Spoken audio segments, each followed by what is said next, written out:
नाज़रीन, इंसान की ज़िंदगी में बेशुमार मसाइल हैं। कुछ मसाइल तो ऐसे होते हैं जिन्हें इंसान खुद ही हल कर लेता है, कुछ मसाइल ऐसे होते हैं जिन्हें घर वाले, मोहल्ले, रिश्तेदार मिलकर हल कर लेते हैं। लेकिन बाज़ औक़ात इंसान ऐसी उलझन में पड़ जाता है कि उसको अदालतों का दरवाज़ा खटखटाना पड़ता है और उसके लिए एक वकील की ज़रूरत पड़ती है। और कोई भी शख्स जो किसी केस के मामले में अदालत से रुजू होता है तो उसे एक बेहतर वकील की ज़रूरत पड़ती है जो उसको इंसाफ दिला सके, उसका हक दिला सके। ऐसे में सबसे पहले जो मुश्किल आती है वो होती है वकील का इंतखाब कैसे किया जाए, क्योंकि अगर आपके केस की पैरवी सही ढंग से नहीं होती है तो फिर आप मुश्किलात में घिर सकते हैं। इसलिए ज़रूरी है कि जब कोई मामला अदालत तक पहुंचे तो सबसे पहले इंतखाब एक अच्छे वकील का करें ताकि अदालत के सामने आपके सही ढंग से पैरवी हो सके। इन तमाम मसाइल पर बात करने के लिए हमारे साथ मौजूद हैं सुप्रीम कोर्ट के सीनियर वकील शाश्वत आनंद जी। शाश्वत जी, बहुत बहुत आपका इस्तकबाल हमारे इस प्रोग्राम में। कैसे हैं आप? बहुत बहुत धन्यवाद आपका। हम बहुत अच्छा। बिल्कुल। तो शाश्वत जी, शुरुआत यहाँ से करना चाहूँगा कि इंसान छोटे मोटे जो मसाइल होते हैं वो परिवार के लेवल पर हल कर लेता है, पर जब मामला अदालत तक पहुँच जाता है, कुछ मामला इस लेवल पर हल नहीं हो पाता तो लोगों को दरवाज़ा खटखटाना पड़ता है अदालत का। तो एक अच्छे वकील की ज़रूरत होती है। सबसे ज़्यादा जो मुश्किल पेश आती है लोगों को कि एक अच्छा वकील कैसे तलाश करें जो उसके केस की पैरवी कर सके, उसका जो हक है वो दिला सके। तो एक अच्छे वकील की तलाश हम कैसे करें? अब जैसे इसमें ये थोड़ा सा क्वेश्चन थोड़ा सा एब्स्ट्रैक्ट हो गया ज्यादा, क्योंकि अब अच्छा हम किसे कहेंगे। से पहले तो सवाल इस नहीं सवाल नहीं, मेरा सवाल ये है कि अगर कोई क्राइम का केस है तो क्राइम का वकील उसको चाहिए, या किसी घरेलू तशद्दुद का है तो इस तरह का जो एक्सपर्ट हो अपनी फील्ड में, ये सिलेक्शन कैसे करें? हाँ, अब इसमें तो जैसे अब ये सेलेक्ट करने के लिए अब इतने सारे हमारे देश में पॉपुलेशन है और वकील भी हर कोर्ट में ही लगभग तमाम है। तो जैसे अब कुछ दो तरह के वकील होते हैं। कुछ होते हैं जो एक फील्ड की स्पेशलाइजेशन रखते हैं, जैसे वो फैमिली लॉ का ही केसेस कर रहे हैं, वो टैक्सेशन के ही केसेस कर रहे हैं, या वो क्राइम के ही क्रिमिनल केसेस ही कर रहे हैं, या सिविल केसेस ही कर रहे हैं। और कुछ वकील होते हैं जो जर्नलिस्ट होते हैं, वो जनरल तरह के केसेस करते हैं, वो सिविल भी कर लेते हैं और क्रिमिनल केसेस भी कर लेते हैं। टैक्स मतलब जो केसेस उनके पास आते हैं वो सारे तरह के केसेस करते हैं। तो अब इसमें बात ये आती है कि अच्छा वकील हम किसे कहेंगे, जो जनरल केसेस कर रहा है या वो जो स्पेशली एक ही फील्ड के केसेस कर रहा है। तो ये तो फैक्ट्स ऑफ द केस पे डिपेंड करता है। हर अलग अलग केस के अलग अलग फैक्ट्स होते हैं। तो और क्लाइंट की क्या नीड है, वो नीड को वो एडवोकेट पर्टिकुलर केस में समझ पा रहा है कि नहीं, और उसको जो प्रॉपर लीगल हेल्प है वो दे पा रहा है कि नहीं, ये उस पर डिपेंड करता है हर एक केस में।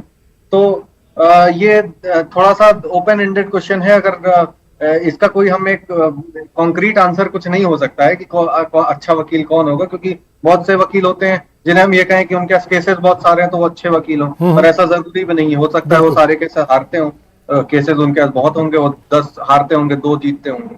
कुछ ऐसे केस ऐसे वकील होंगे, हो सकता है जिनका कोई केस ही नहीं है, लेकिन वो 2 केस अगर उनको महीने में मिलते हैं तो वो 2 केस भी वो पूरी लगन और मेहनत के साथ करते हैं।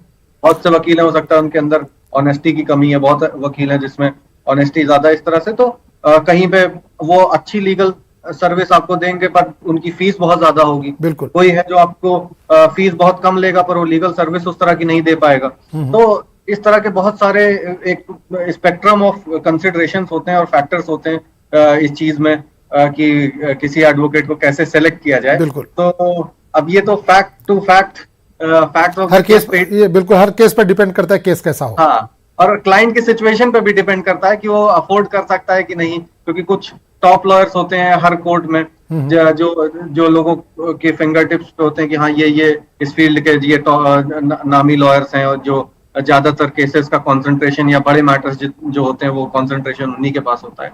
तो अब क्लाइंट उनको अफोर्ड कर सकता है कि नहीं, उनका टाइम जो है कीमती होता है, इनकी फीस महंगी होती है। तो उस तरह से तो क्लाइंट पे भी डिपेंड करता है, एडवोकेट पे भी डिपेंड करता है। और हो सकता है क्लाइंट उनके पास जाए तो वो उसके केस को उस तरह ना समझ पाए या वो रिलीफ ना दिला पाए। और हो सकता है कोई एक हम्बल लॉयर जो हो, जिसका उतना नाम ना हो, वो हो सकता है मेहनत करके उनको ज्यादा अच्छा रिजल्ट दिला दे। तो ये एक बहुत ही हिट एंड ट्रायल टाइप का एक मेथड होता है। कई बार तो किस्मत किसी की अच्छी हुई, वो उनको सक्सेस मिल गई। कई बार लोगों को बहुत ठोकरें खानी पड़ती है, बहुत धक्के खाने पड़ते हैं, तब जाके उन्हें रिलीफ मिल पाता है, अच्छा वकील मिल पाता है। तो ये बहुत एक किस्मत पे भी डिपेंड करता है और केस टू केस वेरी करता है। तो इसलिए इसका कोई कॉन्क्रीट आंसर देना बड़ा मुश्किल है। चलिए बिल्कुल। तो नाज़रीन, अगर आपके जहन में भी कोई भी सवाल है, कोई भी कानूनी पेचीदगी है, कोई उलझन है, कुछ आप समझना चाहते हैं कि प्रॉपर्टी के ताल्लुक से, आपका कोई और केस है, कोई और मसला है जो अदालत से जुड़ा हुआ हो, तो आप बिला झिझक हमें कॉल कर सकते हैं। हमारे साथ शाश्वत जी मौजूद है जो आपके सवालों के जवाब देंगे। और जो टेलीफोन नंबर है वो टीवी स्क्रीन पर आप देख सकते हैं, फ्लैश हो रहे हैं, आप उस नंबर पर डायल कर सकते हैं और शाश्वत जी से आप बात कर सकते हैं। अगले 1 घंटे तक शाश्वत जी हमारे साथ मौजूद रहेंगे। तो शाश्वत जी, हम बात कर रहे थे कि वकील को कैसे हायर करें। अब एक सवाल ये पड़ता है कि जो वकील हम हायर कर रहे हैं या जो वकील हम कर रहे हैं अपने केस के लिए, तो क्या उसको सारी चीज़ें हम बता दें, जो भी फैक्ट है सारी चीज़ें बता दें, या कुछ चीज़ें ऐसी है जो राज में रखी जाए? वकील को तो ज्यादातर चीजें बतानी चाहिए। वकील से एक सबसे इंपॉर्टेंट ये चीज होती है कि क्लाइंट्स बहुत बार गलतियां ये करते हैं कि वकील से झूठ बोलने की कोशिश करते हैं। तो झूठ बोलने का काम नहीं होता। आप अगर झूठ बोलेंगे तो आपकी वो लीगल हेल्प जिस तरह से करनी चाहिए वो कर नहीं पाएगा, और कोर्ट में कल को प्रॉब्लम आएगी, क्योंकि सच तो आज नहीं तो कल सामने आना ही है। अगर आप नहीं बताएंगे, आप झूठ बोलेंगे, तो हो सकता है अदर साइड से जो सच्ची बात है वो आ जाए, कोर्ट की तरफ से आ जाए। तो इन दी एंड तो जो अगर आप सच्चाई अपने वकील से छुपा रहे हैं तो आप अपने ही नुकसान करेंगे, और आप अपने वकील को एक तरह से बेट्रे कर रहे हैं। तो ये वकील के पास ये पावर भी होता है कि वो विड्रॉ कर ले आपके केस से कि हम मैं इनका केस नहीं लड़ना चाहता, और कोर्ट की परमिशन से अपना वकालतनामा वो विड्रॉ कर सकता है ऐसी सिचुएशन में कि क्लाइंट ने जो है हमें करेक्ट फैक्ट्स नहीं बताए। तो इस तरह से तो क्लाइंट की प्रॉब्लम्स बढ़ सकती हैं। तो और बेहतर तरीके से लीगल हेल्प एडवोकेट प्रोवाइड कर पाए, इसके लिए जरूरी है कि क्लाइंट उसके सामने फुल एंड फेयर और फ्रैंक डिस्क्लोजर करें पूरे फैक्ट्स। अगर उन्होंने कोई क्राइम किया है तो उन्हें यह नहीं बताना कि मैंने क्राइम नहीं किया, मैं बेगुनाह हूं। भले ये रेमेडी आप बाद में लें या कुछ भी हो, लेकिन आप एडवोकेट के सामने आपको जो सारी बातें फ्रैंक डिस्क्लोजर है आपको वो करने की जरूरत है। बाकी स्ट्रेटजी तो बाद में बनती है।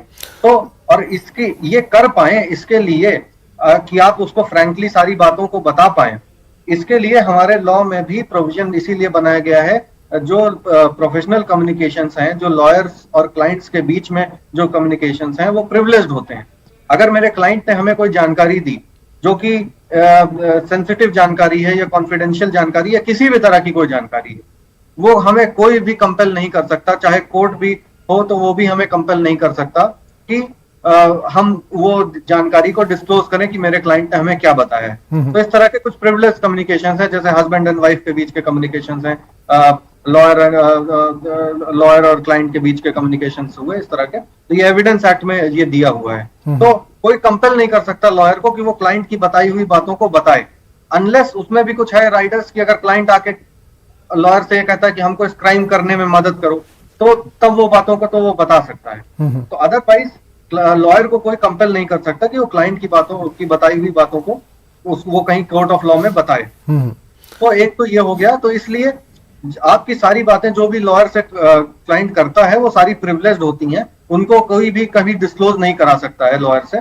तो इसलिए फुल्ली एंड फ्रैंकली उसको सारी बातों को बताना चाहिए, कोई भी चीज छुपाना नहीं चाहिए। खासकर वो बातें जो अगर लॉयर पूछ रहा है आपसे, वो आपको हमेशा जो ऑनेस्ट और ट्रूथफुल आंसर है वो करना चाहिए। अब एक एग्जांपल हम इसका देंगे, जैसे कि किसी ने दो चीजें हो सकती हैं कि किसी के ऊपर कोई, मान लीजिए क्रिमिनल केस का एक एग्जांपल लेंगे, सिविल केस थोड़ा सा कॉम्प्लिकेट हो जाएगा। जैसे किसी के ऊपर कोई एफआईआर लॉन्च हुई कि इन्होंने ये क्राइम किया, ऐसे उनके ऊपर एलिगेशन लगा। तो अब वो क्लाइंट अपने लॉयर के पास वो जाते हैं अपने लीगल डिफेंस के लिए।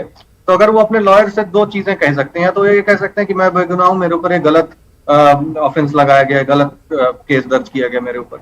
तो वो उस तरीके से उसको लॉयर डील करेगा, उसके फैक्ट निकालेगा, उस तरीके से उसका लीगल डिफेंस पुटअप करेगा। दूसरा, वो ये भी बता सकते हैं कि हाँ ये मैंने किया था और इन सिचुएशन में किया था, इन सर्कमस्टांसेस में किया था। और क्योंकि एविडेंस भी जो ऐसा होगा वो अनडिनाइबल होगा, पुलिस के पास तो इन्वेस्टिगेशन में वो चीजें निकल ही आएंगी जो सामने साबित करते हैं कि हाँ आपने किया जरूर था ये चीजें। तो आप तो झूठ बोल नहीं सकते। लॉयर से आप भले कह दें कि आप मैंने नहीं किया था, लेकिन वो चीजें पुलिस तो निकाल के ले आए कि ला के कोर्ट के सामने उसको रखी देगी कि ये प्रूफ है कि इन्होंने किया।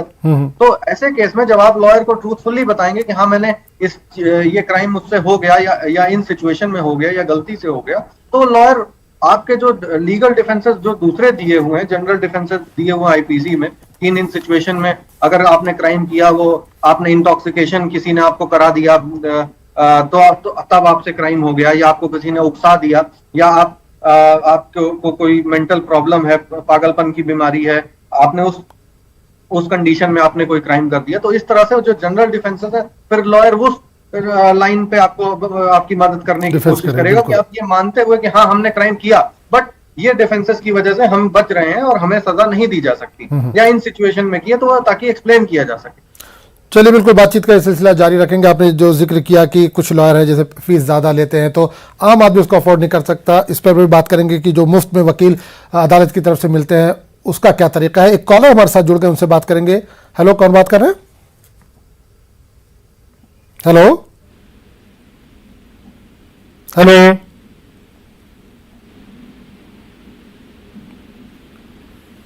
हेलो हेलो, जी, कहाँ से बात कर रहे हैं? मैं हैदराबाद से बात कर रहा था जी बताइए, क्या सवाल है, क्या जानना चाहते हैं? सर। ये जो गुलबर्गे में जमीन है सर, गुलबर्गे में हमारे जमीन है, 24 गुंठे कब्रिस्तान है। पुराने मेरे वालिद परदादा का, वो फॉर्म नंबर 10 में जो है मैं एंट्री नहीं करे सर। नहीं, आपने बताया कि जमीन आपकी है, लेकिन आप साथ में ये भी बता रहे हैं कि कब्रिस्तान है। वो कब्रिस्तान है, कब्रिस्तान में जो है वो जिसको हम बेचे थे 1 एकड़ 24 गुंठे जमीन, 3 एकड़ 5 गुंठे सर। तो जमीन में एक्वायर करने से कब्रिस्तान का रिकॉर्ड आया, अभी भी रजिंग कब्रिस्तान ही बता रहा 2022 में। नहीं, जो आपने खरीदा था तो कब्रिस्तान ही था वो।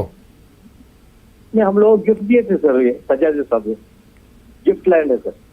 गिफ्ट लैंड है तो गिफ्ट पेपर लैंड में है। अभी भी वो कब्रिस्तान बता रहा है। अभी भी कब्रिस्तान बता रहा सर। उसके अंदर भूमि पट्टा बोल के कन्नड़ में वो लोग क्या है 2 गुंठे कब्रिस्तान को कर दिए 24 में से, और बाकी जो है वो पट्टा लैंड अपने नाम पे एक्वायर करने की एग्रीमेंट सब रिकॉर्ड आउट कर दिए जरा। शाश्वत जी, कोई सवाल करना चाहेंगे?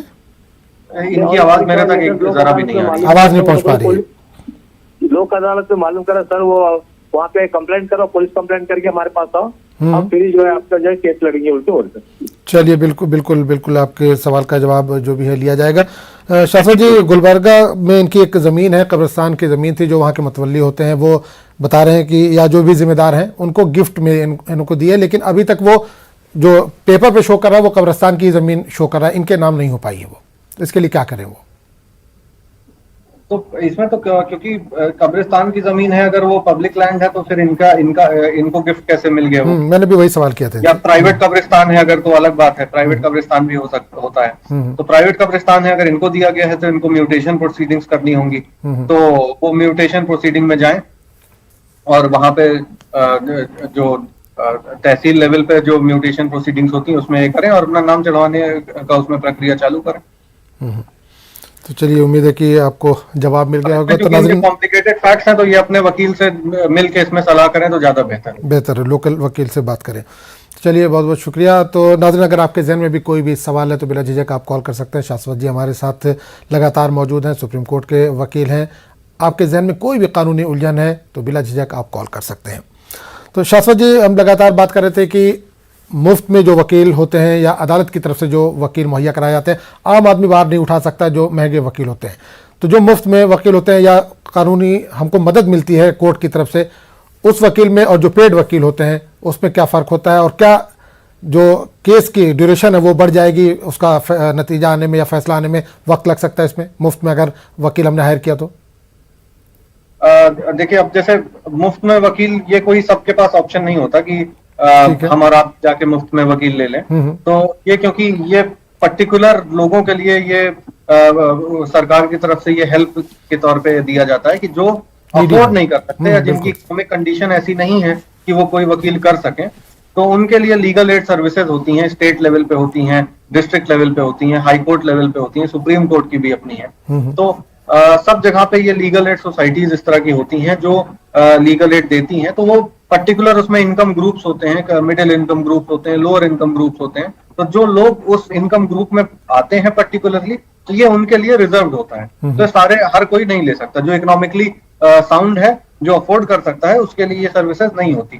तो अब जो इसको अफोर्ड कर सकते हैं, जो इन कैटेगरीज में आते हैं जिनको ये सर्विसेज मिल सकती हैं, तो अब उनके पास ऑप्शन है, या तो आप अपना कोई प्राइवेट वकील हायर करिए, उसकी फीस दीजिए, या आप अपना ये सर्विसेज लीजिए। तो बहुत खास कोई इसमें डिफरेंस नहीं होता है। बस इतना एक साइकोलॉजिकल परसेप्शन की बात है। अब उसमें भी क्योंकि जब सरकार की तरफ से एडवोकेट आपको दिया जा रहा है या कोर्ट की तरफ से दिया जा रहा है, तो वो भी काम तो वैसे ही करेगा, क्योंकि इन दी एंड वो भी एडवोकेट ही है। आपका प्राइवेट एडवोकेट है तो वो प्राइवेट एडवोकेट को आप फीस दे रहे हैं, तो आप उसको अब आप एक बेहतर तरीके से कंट्रोल कर सकते हैं या उसको इंस्ट्रक्ट कर सकते हैं, या हो सकता है आप उससे लीगल हेल्प की ज्यादा उम्मीद कर सकते हैं। पर ये एक सिर्फ जैसे हमने कहा एक साइकोलॉजिकल बात है, तो ये कहना ठीक नहीं होगा कि अगर हम वो लीगल सर्विस वाले वकील ले रहे हैं तो वो उतना काम नहीं करेंगे, क्योंकि वकील का काम, अगर हम सिर्फ एक डेफिनेशनल वे पे जाएं तो एक वकील का काम कोई आपको केस जिता के देना नहीं होता या आपको केस हरवाना नहीं होता। वकील का काम सिर्फ और सिर्फ होता है कोर्ट की मदद करना, एडमिनिस्ट्रेशन ऑफ जस्टिस के करने में। कोर्ट का काम होता है जस्टिस एडमिनिस्टर करने में। हम कोई केस कभी जीतता या हारता नहीं है, सिर्फ कोर्ट उसको जस्टिस करता है। उसमें जो भी उसको लगता है कि ये जस्टिस ये करना चाहिए इस केस में जस्टिस, वो कोर्ट करता है। और लॉयर का काम, चाहे वो इस साइड का हो चाहे वो अदर साइड का हो, वो लॉयर का काम सिर्फ और सिर्फ कोर्ट को असिस्ट करना होता है वो एडमिनिस्ट्रेशन ऑफ जस्टिस करने में। वो कोई लॉयर कभी केस हारता नहीं, कोई लॉयर कभी केस जीतता नहीं, वो सिर्फ एक हेल्प करता है कोर्ट की हर एक केस में कि वो जस्टिस एडमिनिस्टर कर सके। तो इसलिए लॉयर को ऑफिसर ऑफ द कोर्ट कहते हैं। तो आपके लॉयर के साथ साथ होने के आपका लॉयर तो बाद में है, पहले वो ऑफिसर ऑफ द कोर्ट है। तो जैसे इसीलिए हमने कहा कि वो चाहे फ्री का लॉयर हो चाहे वो आपका लॉयर हो, इन दी एंड वो काम वही कर रहा है, वो कोर्ट को जाके असिस्ट कर रहा है एडमिनिस्ट्रेशन ऑफ जस्टिस करने में, और फैसला तो कोर्ट को ही देना है, क्योंकि लॉयर तो फैसला दे नहीं सकता। और दूसरी बात कि क्या ये डिले कर देगा, तो ऐसा कुछ है नहीं। ये तो क्योंकि इन दी एंड वही बात है कि कोर्ट के ऊपर है। कोर्ट को अगर केस समझ में आ गया तो वो कोर्ट उसको 1 मिनट में भी डिसाइड कर सकता है, वो कोर्ट उसको 1 साल भी खींच सकता है। अगर वो सुनवाई पे ही नहीं आ पाया केस तो कई साल चल सकता है। तो इस तरह से कई इश्यूज होते हैं। तो ऐसा कुछ नहीं है कि लॉयर की वजह से कोई केस आगे खींचता है। कभी कभी कुछ केसेस में लॉयरों की भी गलती होती है, लेकिन जनरली ये कोई हार्ड एंड फास्ट रूल नहीं है कि अगर हम प्राइवेट लॉयर रख रहे हैं अपना या लीगल एड का लॉयर रख रहे हैं तो उसकी वजह से ऐसा कुछ।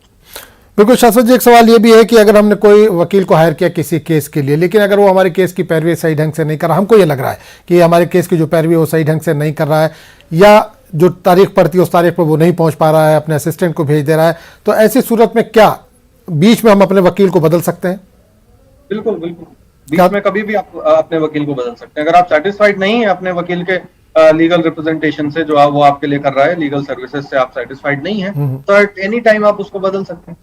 तो क्या उसके लिए मतलब कोर्ट को इन्फॉर्म करना पड़ता है या डायरेक्ट आप वकील अपना बदल सकते हैं, किसी और को आपने हायर कर लिया? आप डायरेक्ट वकील बदल सकते हैं, क्योंकि देखिए जब किसी वकील को हायर किया जाता है तो हायर कोई हमेशा वो लीगल डॉक्यूमेंटेशन के थ्रू ही होता है। तो जैसे ज्यादातर 90% ऑफ द केसेस में हम उसको वकालतनामा बोलते हैं। जैसे जब कोर्ट में अगर कोई केस चल रहा है तो हम उसको वकालतनामा बोलते हैं। तो वो एक तरह का क्लाइंट और एडवोकेट के बीच का एक कॉन्ट्रैक्ट है कि जो एडवोकेट को अथराइज करता है क्लाइंट की तरफ से कोर्ट में पैरवी करने के लिए और उसकी तरफ से केस को कोर्ट के सामने रखने के लिए। अदरवाइज तो ये भी प्रोविजन है कि क्लाइंट खुद जाके अपने केस को कोर्ट के सामने बहस कर सकता है। तो जैसा हम लोग ने कुछ पिक्चरों में भी देखा है ऐसा। बिल्कुल। तो ये वकालतनामा जो होता है, ये वकालतनामा एक तरह का कॉन्ट्रैक्ट है, और ये कॉन्ट्रैक्ट होता है subject to termination by the client. तो क्लाइंट उसको अपने हिसाब से जब चाहे वो उसको टर्मिनेट कर सकता है। और कभी जैसे कुछ केसेस में ऐसा भी होता है कि जैसे लॉयर को आपने फीस नहीं दी तो कह रहा है कि हम इसमें, क्योंकि नो ऑब्जेक्शन सर्टिफिकेट लगता है कि जब एक लॉयर को आप बदलते हैं तो आप उससे नो ऑब्जेक्शन सर्टिफिकेट लेते हैं, वो उसी वकालतनामा पे लिख के देता है कि आई हैव नो ऑब्जेक्शन और मैं इस केस को छोड़ रहा हूं। तो ताकि आप दूसरे वकील को हायर करें तो वो नो ऑब्जेक्शन के साथ वो लगता है कि ये पुराने वकील को हमने हटाया, उन्होंने एनओसी दिया, फिर ये नए वकील को बिल्कुल हायर किया। तो कभी कभी ऐसा होता है कि वकील ये कहते हैं आपने हमारी फीस पूरी नहीं दी तो हम आपको नो ऑब्जेक्शन नहीं देंगे। तो ऐसे केस में तमाम सुप्रीम कोर्ट के जजमेंट्स हैं कि लॉयर्स की ड्यूटी है कि भले उनको फीस ना मिली हो फिर भी वो एनओसी देने से इनकार नहीं कर सकते। चलिए बिल्कुल शाश्वत जी, इस पर बात बिल्कुल इस पर अभी दोबारा लौटेंगे। एक कॉलर हमारे साथ जुड़ गए, उनसे बात करेंगे। हेलो, कौन बात कर रहे हैं? हेलो, अस्सलाम वालेकुम। वालेकुम सलाम जी, कहाँ से बात कर रहे हैं भाई? जी मैं हैदराबाद से बात कर रहा हूँ। जी सवाल कीजिए। हैदराबाद से बात कर रहा हूँ। जी सवाल कीजिए अपना। मेरा एक सर की जो है जमीन थी साहब, असाइनेट जमीन थी, जिसका जो है वो अलाटमेंट हुआ था, सतवार वगैरह, और जी फार्म में जो है उनका नाम था, ऐसा कई लोगों को हुआ था। वो जमीन पे कोई दूसरा जो है कब्जा कर लेके जो है वो केस जो है वो किया। वो जो है केस हार गया 97 में, जो है वो केस उसके माफक में हुआ। फिर उसके बाद वो कोर्ट में जो है, हाई कोर्ट में ट्रिब्यूनल जो है उसको लैंड ग्रैबर करार दिया। जब तक भी हम उसमें पार्टी नहीं थे, जब जो है उसी का जो है डिफेंस जो है ये लोग मंडल वाले ही कर रहे थे, मंडल और कलेक्टर। जब इसको फैसला जो है कालिज्म हुआ, गजट में जब हम लोगों का नाम आया तो जो है उसके बाद वो लोग सेकंड अपील में नहीं गए, कलेक्टर वगैरह मंडल। बाद में हम लोग जो है हमारे सर के मरने के बाद में कुछ कागजात हमको दस्तयाब हुए, उस बेस पे हम हाई कोर्ट में सेकंड अपील किए। काफी वक्त हो गया, 15-16 साल से ज्यादा का वक्त हो गया। अब तक केस जो है फाइल हुआ, केस नंबर मिला, मगर जो है हियरिंग में जो है वो लोग कोई आ रहे नहीं, जबकि जो है मंडल को, कलेक्टर को और जो है अगेंस्ट पार्टी को भी नोटिस पहुंचे। ठीक है, बिल्कुल। अगर इतना लेट हुआ तो क्या हम लोगों का केस जो है कोर्ट नहीं लेती क्या? ठीक है, बिल्कुल। चलिए, बिल्कुल। शास्त्री जी, क्या आप तक आवाज पहुंची सवाल की? नहीं, आवाज बहुत कम आ रही है आज, पता नहीं क्या कॉलर्स की आवाज मेरे पास बड़ा कम। चलिए, बिल्कुल, मैं टेक्निकल टीम को बोलता हूँ। लेकिन ये इन्होंने कहा कि एक जमीन इनको अलॉट हुई थी, उस पर फिर केस हुआ, किसी ने कहा कि जमीन हमारी है, उसके बाद केस हुआ। केस जो है 91 में जो सामने वाली पार्टी थी वो हार गई, उसके बाद वो हाई कोर्ट चली गई है। अब उसके बाद से हाई कोर्ट में इस पे मामले में सुनवाई जो भी हो रही है, वो अपोजिशन वाली जो पार्टी है वो वहां पर पहुंच नहीं रही है और केस काफी लंबा चल रहा है। तो क्या करें, अगर वो लोग नहीं पहुंच रही है, जो पार्टी दूसरी है सामने वाली वो नहीं पहुंच रही है, तो क्या इनके हक में ये फैसला आ सकता है? बिल्कुल आ सकता है। ये एक्स पार्टी हियरिंग करा सकते हैं। एक्स पार्टी का मतलब एक तरफा हियरिंग। अगर वो सफिशिएंट अपॉर्चुनिटी मिलने के बाद भी, सफिशिएंट मौका देने के बाद भी अगर वो नहीं आता है और या डेलिबरेटली अवॉइड कर रहा है वो केस को लटकाने के पर्पज से, तो ये कोर्ट के पास पूरा पावर है कि एक्स पार्टी हियरिंग करे, एक्स पार्टी हियरिंग करके एक तरफा फैसला सुना दे। ये तो बिल्कुल पावर है इनके पास, तो कोर्ट के पास। तो कई सालों से हाई कोर्ट में मामला पेंडिंग है। हाँ, ये बता रहे हैं, जैसे हमने लास्ट में कुछ हल्का हल्का जो सुनाई दिया, वो 10-15 साल से शायद इनका पेंडिंग चल रहा है मामला। तो ये तो इनको अपने वकील की तरफ से ये कोर्ट में इनको ये बात करनी चाहिए कि ये अगर वो अदर साइड बार बार मौका देने के बाद भी नहीं आता तो कोर्ट इसमें एक्स पार्टी हियरिंग इनिशिएट कर दे और एक तरफा सुन के मामले को डिसाइड कर दे। अगर वो डेलिबरेटली अवॉइड कर रहा है अपीयरेंस के लिए, वो उसको कर सकते हैं। साथ में वो एक्सपेडाइट करा सकते हैं, सुप्रीम कोर्ट जा सकते हैं, सुप्रीम कोर्ट से एक ऑर्डर ले सकते हैं कि एक टाइम बाउंड डिस्पोजल इसका कर दिया जाए इस मामले का, क्योंकि इनकी ओल्ड एज है और जो हेल्थ इश्यूज हैं, ये सब कंसिडरेशंस को देखते हुए कि इनके लाइफ टाइम में मामला डिसाइड हो जाए, तो वो सुप्रीम कोर्ट जाके एक ऑर्डर ले सकते हैं कि इसको 6 महीने में, साल भर में इसको एक डिसाइड कर दिया जाए। बिल्कुल। शास्त्री जी, एक सवाल ये है कि अक्सर ये देखा गया है कि कोर्ट में कोई मामला पेंडिंग होता है तो अपोजिशन वाले जो पार्टी होती है वो नहीं पहुंच पाती है, ताकि और उसको डेट पे डेट मिलती जाए या और वक्त उसको मिल जाए। कभी बहाना सेहत का किया जाता है, कभी ये कहा जाता है कि मुल्क से बाहर है या शहर से बाहर है। तो ऐसे में कितनी हेयरिंग तक वो नहीं पहुंचेंगे जिस पर ये केस डिसमिस किया जा सके? देखिए, ये कोई फिक्स नहीं है कि कितनी हियरिंग तक ये पहुंचे। देखिए, अब हाई कोर्ट्स और सुप्रीम कोर्ट्स में तो अलग प्रोसीजर है उनका, क्योंकि हाई कोर्ट्स के सारे अपने रूल्स हैं, सुप्रीम कोर्ट के अपने रूल्स हैं।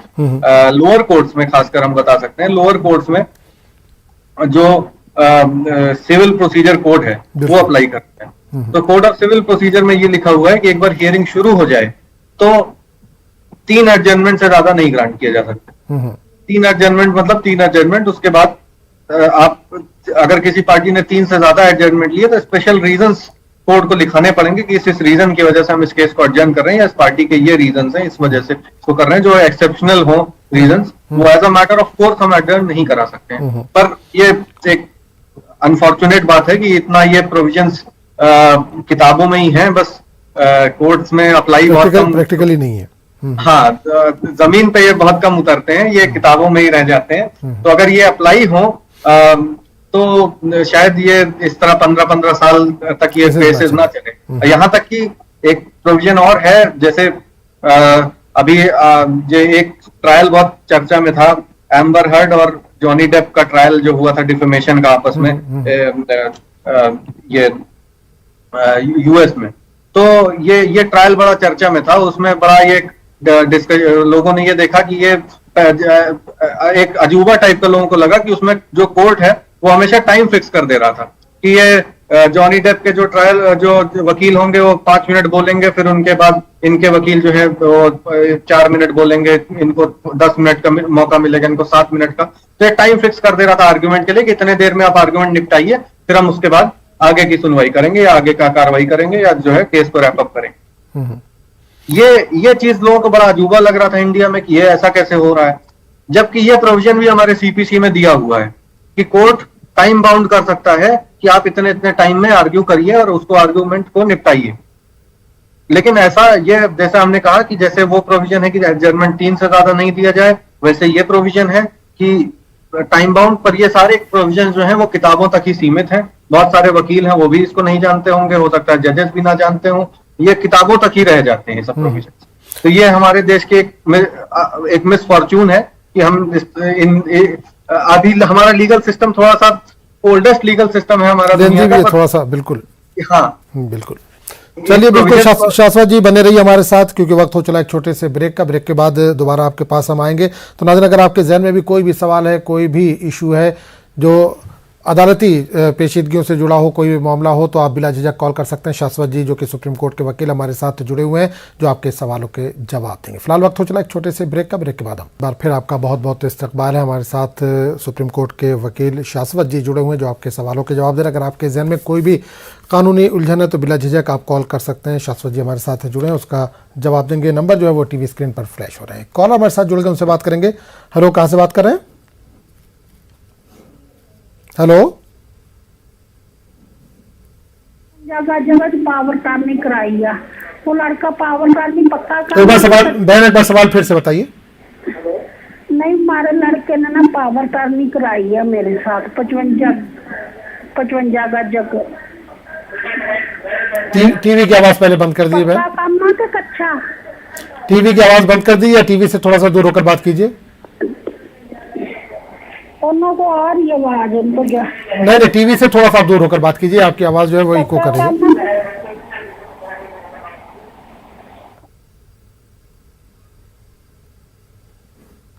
हेलो, हेलो जी, वालेकुम सलाम। कहाँ से बात कर रहे हैं? हाँ, मैं नैनीताल उत्तराखंड से बोल रही हूँ। जी बताइए, सवाल कीजिए अपना। हाँ, मैं नैनीताल से सर क्या कहते हैं, ये जो अभी राजस्थान में जो ये लड़कों ने का करा, एक ही मेरा लड़का ये नैनीताल में चपदर में मोहल्ले में क्या और पड़ोस में क्या फ्लैट में दुकान लगाता है, हमारे क्या घर में बहन भाइयों के साथ, माँ बापों के साथ, सबके साथ मारपीट करता। और मैंने सिविल कोर्ट में केस करा था सर, क्या कहते हैं, वो सिविल कोर्ट में जो केस मैंने करा था, मुझे मारपीट कौन करता है? बेटा है हमारा। आपका बेटा ही है? जी ठीक बेटा है। तो ये कट्टरबंदी जमातियों के उससे लेते हैं ये, और ये बहुत ही परेशान, माँ को भी बहन भाइयों को सबको हमने लादावे भी कर रखा। इसके ऊपर गुंडाइश भी लगी हुई है, 354 भी लगी है। क्या चाह रही, क्या वकील साहब से क्या मशवरा चाह रही हैं? ये भी मतलब मारपीट करता है हमारी प्रॉपर्टी पे भी। चलिए, बिल्कुल बिल्कुल बिल्कुल बताया जाएगा। तो वकील साहब, एक बहन थी राजस्थान से, इनका कॉल था कि इनका खुद का बेटा है जो घर में मारपीट करता अपनी बहनों से, भाइयों से। ऑलरेडी इन्होंने केस भी डाल रखा है, इसके अलावा भी उस पर कह रहे हैं गुंडा एक्ट वगैरह लगा है। तो क्या कुछ किया जाए, क्योंकि अभी वो घर पे ही रहता है, तो किस तरह से बचा जाए इन चीज़ों से? लड़के के नाम पे है या इनके नाम पे? नहीं, बेटे के नाम पे ऑलरेडी घर वालों ने ही कंप्लेंट बुक कर रखी है। अच्छा, ये हाँ, एक चीज इनसे ये पूछना रह गया कि घर हम अज्यूम कर लेते हैं कि घर इन्हीं के नाम पे है और बेटा बस रह रहा है वहां पे। तो इसमें तो ये जैसे ये कई स्टेट्स में सीनियर सिटीजन्स के प्रोटेक्शन के लिए लॉज भी बने हुए हैं कि जहां पे इस तरह की सिचुएशन आती है तो वो उसके इविक्शन के लिए वो प्रोसीडिंग चला सकते हैं। तो बहुत जगहों पे पावर डीएम को दिया गया है इस तरह से। तो अलग अलग स्टेट्स में ये अलग अलग रूल्स हैं, जैसे दिल्ली में भी है और जगहों पे भी है, तो महाराष्ट्र में है। तो उस तरीके से अगर वहां पे ये इनको ये वहां अपने स्टेट के हिसाब से ये देखना पड़ेगा सिचुएशन कि वहां पे इस तरह का लॉ है कि नहीं। अदरवाइज ये क्रिमिनल प्रोसीडिंग्स में जाएं, और क्योंकि ये सब सीनियर सिटीजन्स हैं और इस तरह की सिचुएशन घर में क्रिएट कर रहा है, तो वो क्रिमिनल प्रोसीडिंग्स में जाए। बिल्कुल ये सब कॉग्निजेबल ऑफेंसेस हैं, तो वो बिल्कुल अरेस्ट होगा और इनकी प्रॉब्लम सॉल्व हो सकती है उससे। बिल्कुल, क्योंकि डोमेस्टिक वायलेंस की बात आई है तो हमारे नाजरीन को या दर्शकों को कम से कम ये बताते चले कि डोमेस्टिक वायलेंस एक्चुअली होता क्या है, कैसे होता है, या इसके बेस क्या है? ये अब जैसे डोमेस्टिक वायलेंस, तो ये इसको हम नहीं कहेंगे, क्योंकि डोमेस्टिक वायलेंस एक टेक्निकल टर्म है। डोमेस्टिक वायलेंस एक्ट है हमारे यहाँ बना हुआ है, तो डोमेस्टिक वायलेंस मेनली हस्बैंड और वाइफ के कंटेक्स्ट में ही यूज होता है। ठीक है।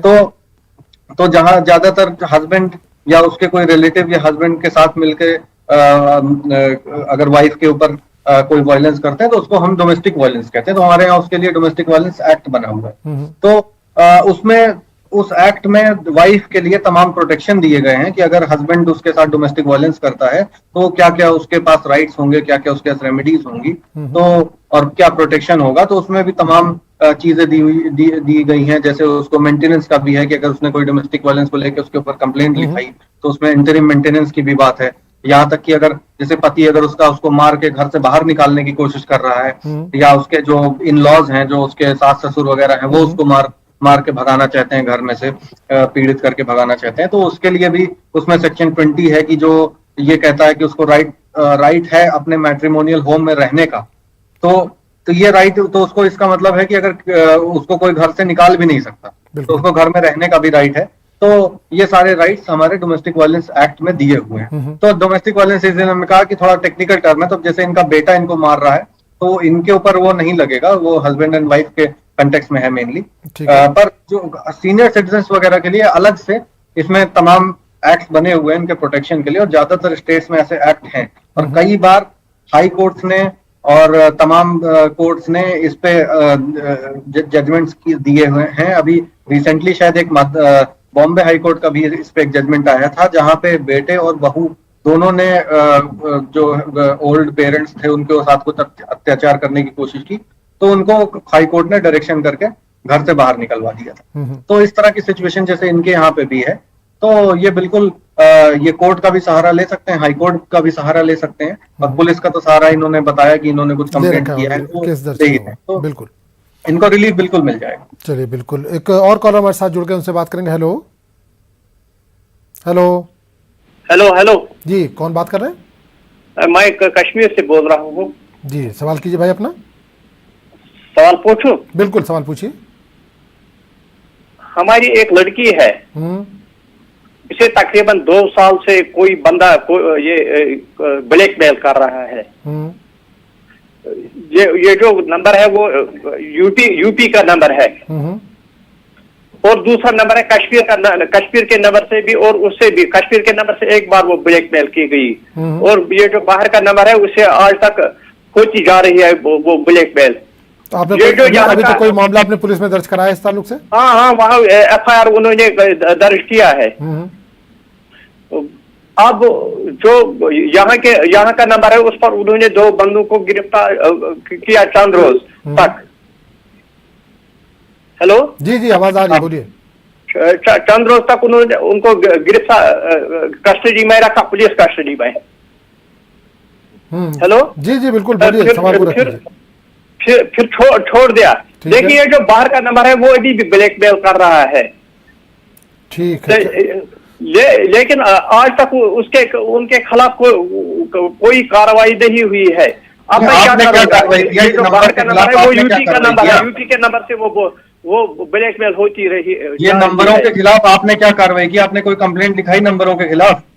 ये नंबर से फोन आते हैं, इन नंबर को ही के खिलाफ कार्रवाई हुई। नहीं, अभी जो कश्मीर में कह रहे 2 लोगों को अरेस्ट किया था इस मामले में, इन्होंने शिकायत दर्ज कराई थी, उसके बाद 2 लोगों को अरेस्ट किया गया। जो यूपी से फोन आ रहा है उस पे कौन फोन कर रहा है, उसके अरेस्टिंग नहीं हुई है, उसको अरेस्ट नहीं किया गया। वो नंबर जो है वो भी उसके भी कंप्लेन ये करें, साइबर सेल में भी करें, और जो पुलिस थाने में भी करें, ताकि ये नंबर ट्रेस और ट्रैक हो सके। और जो अगर ब्लैकमेल ये कह रहे हैं तो ये बड़ा ऑड है कि ये इसको नंबर को अभी सुन क्यों रहे हैं। इसको ब्लॉकिंग का तरीका होता है, आप उसको ब्लॉक क्यों नहीं करते उस नंबर को? आप अपना फोन बंद कर लीजिए, नंबर चेंज कर लीजिए, आप ये सब आप कंप्लेंट लिखाइए, और जो पुलिस है उसको अपना काम करने दीजिए। वो अगर आपके घर में आके आपको फिजिकली ब्लैकमेल कर रहे हैं, फिजिकली हैरेस कर रहे हैं, तब तो समझ में आता है। सिर्फ अगर फोन के थ्रू कर रहे हैं तो हमें लगता है आपको तो ये टेक्नोलॉजी का थोड़ा सा यूज करना चाहिए ना। आप अपने को सेफ गार्ड करिए, बाकी काम पुलिस को आप करने दीजिए। बिल्कुल। तो चलिए नाजरीन, अगर आपके जहन में भी कोई भी सवाल है तो बिला झिझक आप कॉल कर सकते हैं। शाश्वत जी हमारे साथ लगातार बने हुए, जो आपके सवालों के जवाब में एक बार फिर आपका बहुत बहुत इस्तकबाल। हमारे साथ सुप्रीम कोर्ट के मारूफ वकील शाश्वत जी जुड़े हुए हैं जो आपके सवालों के जवाब दे रहे हैं। अगर आपके जहन में भी कोई भी सवाल है तो बिला झिझक आप कॉल कर सकते हैं और जो भी उसका बेहतर हल होगा वो बताया जाएगा। कॉलर हमारे साथ जुड़ गए, उनसे बात करेंगे। Hello hello. उसका आदमी मर गया, उसकी सास अब घर में नहीं रखना चाहूंगी। एक बहन एक भाई है। सवाल एक बार फिर से कीजिए बहन। हेलो, मेरी सास एक भतीजी है, उसका आदमी मर गया। मेरी सास टीवी से थोड़ा सा दूर होकर बात कीजिए बहन, थोड़ा सा टीवी से दूर हो जाइए, टीवी के पास से हट जाइए थोड़ा सा। मेरी भतीजी का आदमी मर गया, उसकी सास उसको घर में नहीं रखना चाहती। हेलो, ठीक है बिल्कुल, चलिए बिल्कुल बताया जाएगा। शाश्वत जी, बहन का कॉल था कि उनकी जो बच्ची है उसका हस्बैंड मर गया, उसकी डेथ हो गई है, सास बेटी को घर पे नहीं रखना चाहती। बहन के बच्चे भी हैं उनके कोई? गलबन कॉल जो है ड्रॉप हो गया है। तो लड़की की इनकी जो है वो हस्बैंड की डेथ हो चुकी है, लेकिन सास जो है वो रखना नहीं चाह रही है, तो ऐसे में क्या करेंगे? तो देखिए, अब उसमें सिविल रेमेडीज हैं। अब जैसे हमने कहा कि ये डोमेस्टिक वायलेंस एक्ट में जैसे कि उसको घर में रहने का राइट है, तो ये डोमेस्टिक वायलेंस एक्ट जो है ये इन लॉज पे भी अप्लाई करता है। तो अगर वो उसके साथ जोर जबरदस्ती कर रहे हैं और हस्बैंड मर चुका है तो ऐसे केस में वो सेक्शन 20 का बेनिफिट ले सकती हैं। तो उसको घर से तो कोई नहीं निकाल सकता है। तो क्योंकि हस्बैंड के जो अब ये इसमें क्योंकि कॉम्प्लिकेटेड फैक्ट्स हैं कि अब उसमें एक प्रॉपर्टी किसके नाम पे है किसके नाम पे नहीं है, तो ये सब इसमें एक प्रॉपर लीगल एडवाइस देना थोड़ा मुश्किल होता है, क्योंकि एट द एंड तो इन्हें जो है सारे फैक्ट्स को लेके अपने वकील से ही कंसल्ट करना पड़ेगा। और अदरवाइज जैसे हमने बताया कि इसमें सेक्शन 20 है डोमेस्टिक वायलेंस एक्ट का, तो अगर इनके साथ जोर जबरदस्ती करके उनको निकालने की कोशिश कर रहे हैं तो ऐसे केस ये उसका हेल्प ले सकती है, तो इनको कोई निकाल नहीं सकता घर से जबरदस्ती। बिल्कुल बिल्कुल। ब्रेक पे जाने से पहले शाश्वत जी हम बात कर रहे थे डोमेस्टिक वायलेंस की कि किस तरह से होता है कि महिला के ऊपर अगर हुआ तो वो कंप्लेन कर सकती है, अदालत जा सकती है, लेकिन अगर यही चीज किसी पुरुष के साथ हुआ या मेल के साथ हुआ तो क्या सेम यही केस होता है या डोमेस्टिक वायलेंस सिर्फ महिलाओं के लिए है? नहीं, डोमेस्टिक वायलेंस सिर्फ महिलाओं के लिए है। ये अभी रिसेंटली अभी केरला हाईकोर्ट का इस पे जजमेंट आया, उसमें उन्होंने ये रेप को लेके असल में ये कहा, लेकिन साथ ही में उन्होंने और भी कमेंट्स किए। तो उन्होंने कहा जैसे रेप का लॉ जो है आईपीसी में वो भी जेंडर न्यूट्रल नहीं है। जेंडर न्यूट्रल मतलब कि दोनों जेंडर पे जो अप्लाई करते हैं वो सिर्फ वुमेन के लिए है। नहीं शाश्वत जी, अक्सर ये देखा गया है कि लड़की वाले हैं उसके भाई जो होते हैं या लड़के के साले जिसको कहते हैं हम, वो थोड़ा सा दबंग टाइप के होते हैं, तो ज्यादा तशद्दुद यहाँ पे मेल पर हो जाता है। तो ऐसी सूरत में वो क्या करे, किस तरह से केस दर्ज करे या किस तरह से निपटे? जैसे अब उसके साथ मारपीट हुई या उसको चोट लगी या और कुछ उसका अटेम्प्ट टू मर्डर कर दिया उन्होंने या और कुछ उसके साथ किया, किडनैपिंग कर ली, कुछ कर लिया, तो जो आईपीसी के बाकी सेक्शन है वो उसी को यूज कर सकता है, वही करता है। ठीक, चलिए। मेल्स के लिए कोई स्पेशल लॉ नहीं बना है। बिल्कुल बिल्कुल इस तरह से, क्योंकि वुमेन के लिए तो बना है, क्योंकि हमारे सोसाइटी में जो वुमेन की सिचुएशन है वो अभी मेल से बहुत कमजोर है। उनको काफी एक हिस्टोरिकली देखा जाए तो बहुत दबा के रखा गया है। उनको जो अपॉर्चुनिटीज मेल्स को मिली वो उनको नहीं मिली। तो जो लेवल ऑफ समझिए जो एक फ्रीडम है वो भी नहीं मिली, ना अपॉर्चुनिटीज उस तरह से मिली, तो उनका जो ग्रोथ एंड डेवलपमेंट होना था वो उस तरह से हो नहीं पाया। तो उनको स्पेशल स्टेटस दिया गया है, खासकर वुमेन एंड चिल्ड्रन को। तो अब जैसे और कुछ डिसएडवांटेज ग्रुप्स हैं जैसे कि जिसमें SC ST OBC ये सब आते हैं, तो इस तरह से ये कुछ जिनके साथ हिस्टोरिकल परसिक्यूशन हुआ है उस तरह के ग्रुप्स को ये स्पेशल स्टेटस देता है लॉ। तो उनके फेवर में हम अफर्मेटिव प्रोग्राम्स बना के या अफर्मेटिव लॉज ला के, अलग से स्पेशल लॉज ला के उनके बेनिफिट के लिए हम उनकी उनको उनके प्रोटेक्शन के लिए हम ये लॉ इस तरह बना सकते हैं। तो उसी के तहत ये डोमेस्टिक वायलेंस एक्ट बना हुआ है, उसी के तहत और तमाम लॉज बने हुए हैं। तो मेल्स के लिए ऐसा नहीं है, ऐसा कोई स्पेसिफिक नहीं है। बिल्कुल, चलिए बिल्कुल शाश्वत जी एक कॉलर हमारे साथ जुड़ गए, उनसे बात कर लेते हैं, फिर इस टॉपिक पे बात करेंगे कि कोई महिला है तो वो केस कैसे दर्ज करा, इस पर भी बात करेंगे। कॉलर को जोड़ लेते हैं साथ में। हेलो हेलो हेलो, अस्सलाम वालेकुम। वालेकुम सलाम। कहाँ से बात कर रहे हैं भाई? जी, मैं कश्मीर से बात कर रहा हूँ। जी भाई, सवाल कीजिए अपना। हाँ, सवाल हजरत ये है कि मेरा बेटा है, उसकी शादी अभी हमने की थी। ठीक है। तो हमने रिश्तेदारों में होते दूर की रिश्तेदारी थी, तो इतना हम जानते थे कि हाँ ये गरीब आदमी किराए पर रहता है दिल्ली में। ठीक है। तो वैसे मैं दिल्ली का रहने वाला हूँ, यहाँ इमामत करता हूँ मैं कश्मीर में। ठीक है। तो वो हमने सिर्फ सुन्नत के मुताबिक हमने 5 आदमी गए और हम निकाह करके ले आए उस बेटी का। ठीक है।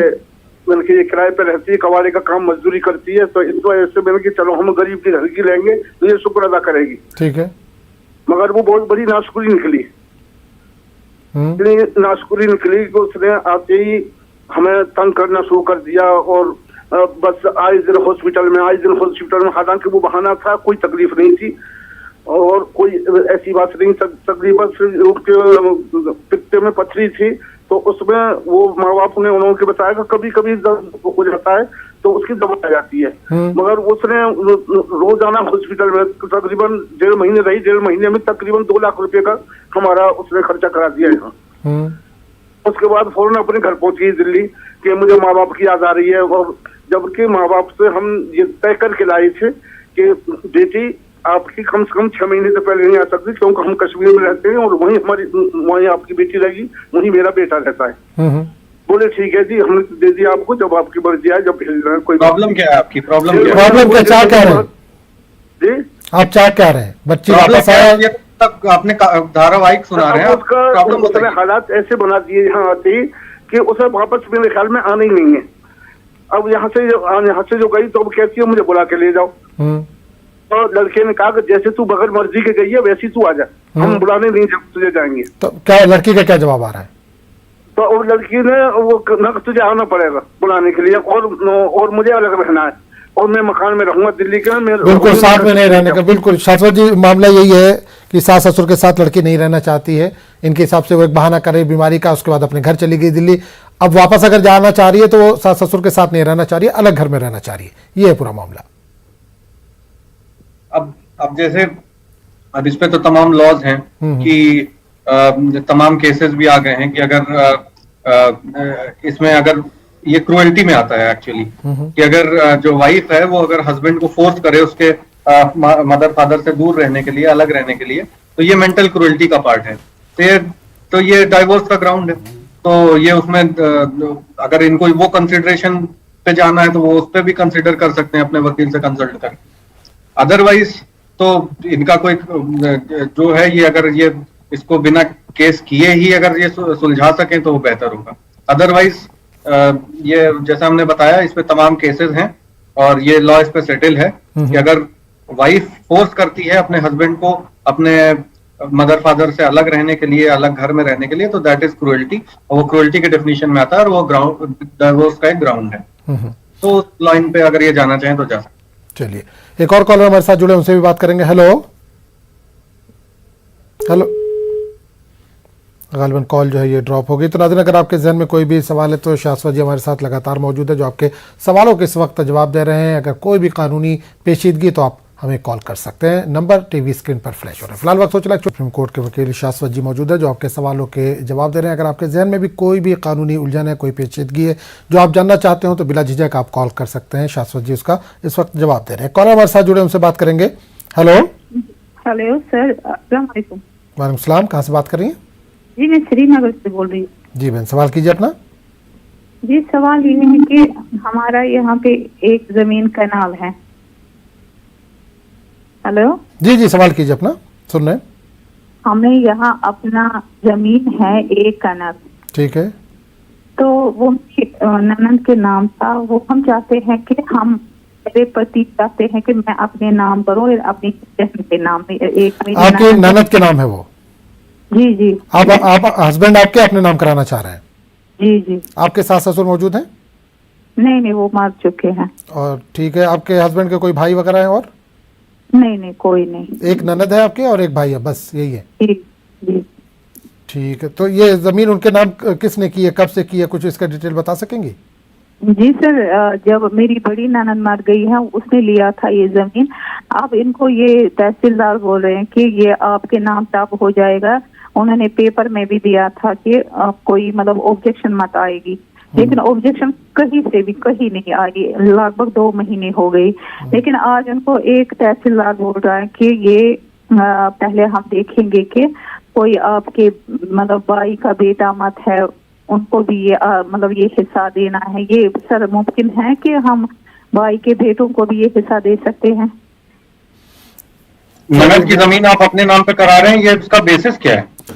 ये एक्चुअली जो बड़ी बहन थी इनकी ननद जो बड़ी थी वो उनकी डेथ हो चुकी है, उनके हस्बैंड की भी डेथ हो चुकी है, बता रहे उनके बच्चों की भी। अब वो ज़मीन लेने का मालिकाना हक किसी के पास नहीं है, तो भाई जो है वो अपने नाम कराना चाह रहे हैं। हाँ। तो जबकि ट्रांसफ़र जो ये जो छोटी ननद है, बड़ी ननद मर गई तो छोटी ननद के नाम ट्रांसफ़र हो चुकी है ज़मीन, भाई अपने नाम कराना चाह रहे हैं, ये सवाल है। हाँ, तो ये इसमें तो ये ऑलरेडी इन्होंने जैसे बताया कि इनका मामला ऑलरेडी कोर्ट में चल रहा है तहसीलदार के यहाँ, तो ये प्रोसीडिंग इनकी चल रही है, ऑब्जेक्शन इनवाइट हुए। अब ऑब्जेक्शन के बाद क्या, जैसे ये इन्होंने कुछ क्लियर बताया नहीं कि ऑब्जेक्शन आए नहीं, फिर क्या तहसीलदार क्या कर रहा है? जो छोटी ननद बता रहे हैं उसकी शादी नहीं हुई है और उसके नाम ट्रांसफ़र कर दिया गया, भाई जो है वो शादीशुदा है, उसके बच्चे भी हैं। तो सवाल ये आ रहा है, तहसीलदार ने छोटी ननद के नाम कर दिया, उसकी शादी भी नहीं हुई बता रही है। हाँ, तो अनमैरिड है तो अनमैरिड का तो राइट बनता है ना उसमें। तो ऐसे ऐसे केस में अब इनको वहां पे अपना क्योंकि इनको जो भाई हैं जो या इनका जिनका फोन आया था इनके हस्बैंड हाँ, इनको तो तब मिलेगा ना जब ये एक्सक्लूसिव डिग्री में होंगे ऑफ रिलेशनशिप, जब कि और कोई प्रेफरेंशियल एयर ना हो इनके और इनके ननद के बीच में।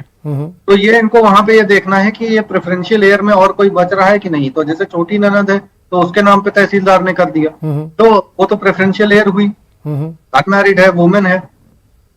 तो ये अपना जो इनका केस है ये तो अब वहां पे चल रहा है। तो तहसीलदार ने अगर इसमें कोई ऑर्डर पास किया कि नहीं, ये ऑर्डर अगर पास किया है छोटी ननद के फेवर है, जैसे उन्होंने कि उसके नाम कर दिया, तो इसका मतलब है लग रहा है फाइनल ऑर्डर हो गया है। तो उसको चैलेंज करें, अगर इसको इनको करना है, शो करें कि वो छोटी ननद नहीं है या प्रेफरेंशियल एयर नहीं है। तो अब इस तरह से तो इनको आगे जो प्रोसीडिंग करनी पड़ेगी, इनको ये वहां पे लोकल लेवल पे लड़ना पड़ेगा। तो इसको म्यूटेशन प्रोसीडिंग कहते हैं। जैसे एक पिछले भी एक कॉलर आए थे जिन्होंने कुछ नाम चढ़वाने की बात की थी, तो जो कब्रिस्तान का जिनका मामला था, तो वो भी ऐसा ही था नाम चढ़वाने के लिए, तो उनको भी इसी तरह की प्रोसीडिंग करनी पड़ती। तो अब ये अगर फाइनल ऑर्डर आया है तो इसको आगे चैलेंज कर सकते हैं इस पर। चलिए बिल्कुल, एक कॉलर और हमारे साथ जुड़ चुके हैं जी। कहाँ से बात कर रहे हैं? हेलो हेलो हेलो जी, कहाँ से बात कर रहे हैं भाई? दिल्ली से। जी, सवाल कीजिए अपना। सवाल मेरा यह है कि मेरे ठेले का लाइसेंस है सुप्रीम कोर्ट का, और 43 साल की रसीदें मेरे पास हैं। किस चीज का लाइसेंस है? हाँ, सुप्रीम ठेले का, होकर का। ठीक है, होकर का, और 43 साल की रसीदें हैं। ठीक है। और 8 दफा मैं बंद हो चुका हूँ, भूख हड़ताल भी कर चुका हूँ, और ये कह देते हैं कर देंगे और कुछ करते नहीं है। क्या लाइसेंस अब नहीं दोबारा रिन्यू नहीं हो रहा है? रिन्यू तो मैं करा रही हूँ हर साल। 45 साल की रसीदें हैं मेरे पास। तो दिक्कत क्या आ रही है? भाई यह है कि वो कुछ पटवारी या अफसर लोग कुछ कर नहीं रहा है। 8 दफा रेडी बंद हो चुकी है, मैं भूख हड़ताल पे भी बैठ गया, फिर भी कोई रेडी बंद कर देते हैं आपकी। 8। चलिए बिल्कुल समझ में आ गया। तो शाश्वत जी, दिल्ली से भाई का कॉल था। रेडी या ठेले का जो भी लाइसेंस होता है इनके पास मौजूद है, 43 साल से ये कहने चला रहे हैं, लेकिन वो परेशान कर रहे हैं जो भी वहाँ पर जिम्मेदार लोग हैं, वो ठेला इनका बंद कर दिया जाता है। ऐसी सूरत में क्या करें? वो हड़ताल भी कर चुके हैं, केस भी कर चुके हैं, मामला हल नहीं हो रहा है।